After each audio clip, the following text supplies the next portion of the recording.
年份嘅賓利咁樣維修個底盤膠杯士咧係最啱數噶啦。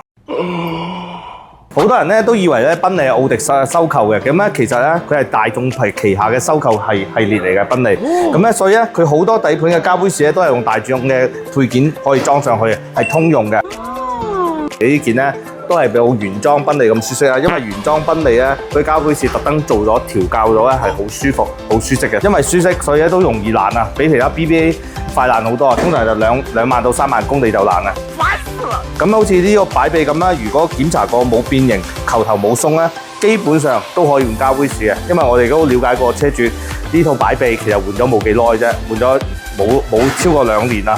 咁咧，所以咧啲球頭各方面咧都係好好嘅。咁我哋今次同佢用一啲大眾嘅品牌裝上去啦。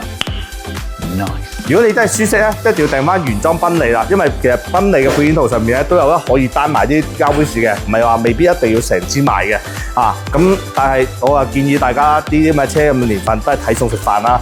咁其實呢啲大眾嘅配件咧都唔會係十分之差嘅。好，最後啦，我提到啦，好似呢啲咁嘅膠杯士咧，一定有需要一啲專用嘅工具，好似呢個爛得咁犀利咧，冇專用工具咧嚟壓咧，就會破壞呢啲原裝嘅擺臂嘅。所以我哋公司咧亦都有一套原裝嘅膠杯士工具去整理呢樣嘅。